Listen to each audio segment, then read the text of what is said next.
Karibu kwenye Typhoon Film TZ. Hapa ndipo simulizi kali, drama zenye kugusa moyo na hadithi za maisha halisi huanzia. Kila simulizi linafunza, kila drama inaacha alama, na sisi tupo hapa kukusimulia. Kabla hujaendelea, tafadhali bonyeza subscribe, like, comment na share ili tuendelee kukuletea visa vipya kila wiki. Kipaji kikiwa na mpango, hakikosi mlango. Subscribe kwa mengi zaidi.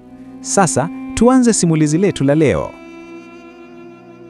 Hii ni sehemu ya 6 ya simulizi yetu inayogusa hali ya nchi kwa sasa kuhusu maandamano na mengine ya uchaguzi. Basi usisahau kusubscribe kwenye channel yetu Typhoon Film TZ. Twende moja kwa moja. Baada ya maandamano makubwa ya vijana na wimbi la wasiwasi nchini, Tanzania ikaingia katika kipindi cha taharuki ya siasa na utamaduni.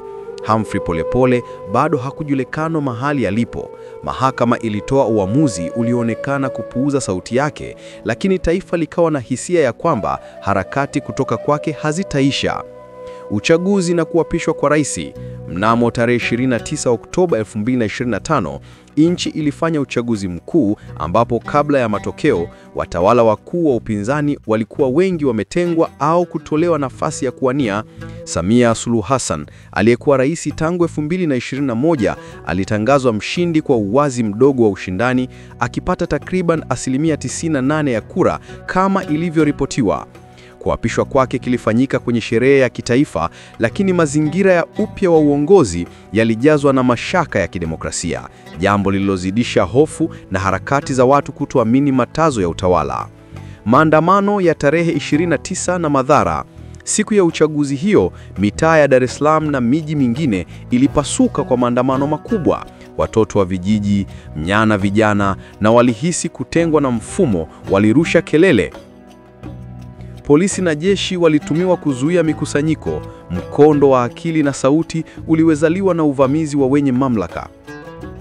Kulipotiwa kwa majeruhi na vifo, Umoja wa Mataifa UN wakasema angalau watu 10 waliuawa katika siku hizo za maandamano. Wapinzani wakadai idadi ya walioangamia inaweza kufikia 70 au zaidi. Serikali ikaweka amri ya kutekwa kwa mtandao wa internet na kuamuru vita vya kijeshi viamke barabarani. Maandamano hayo yalianza kama wito wa vijana wa kulalamika na kudai katiba mpya, haki za kijamii na uwazi wa uchaguzi, lakini yakageuka kuwa mfarakano mkubwa wa mamlaka dhidi ya raia na taifa kuingia msukosuko wa hofu. Hasara za maandamano. Vifo vyote na jeraha viliunda chungu na hasara ya maisha ya kila siku kwa watu.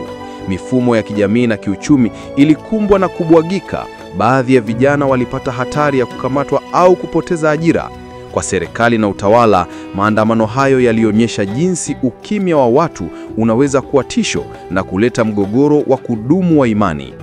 Faida ya maandamano. Ilifungua macho ya raia juu ya msimamo wa haki na demokrasia. Imekumbusha taifa kuwa sauti za vijana hazipaswi kupuuzwa.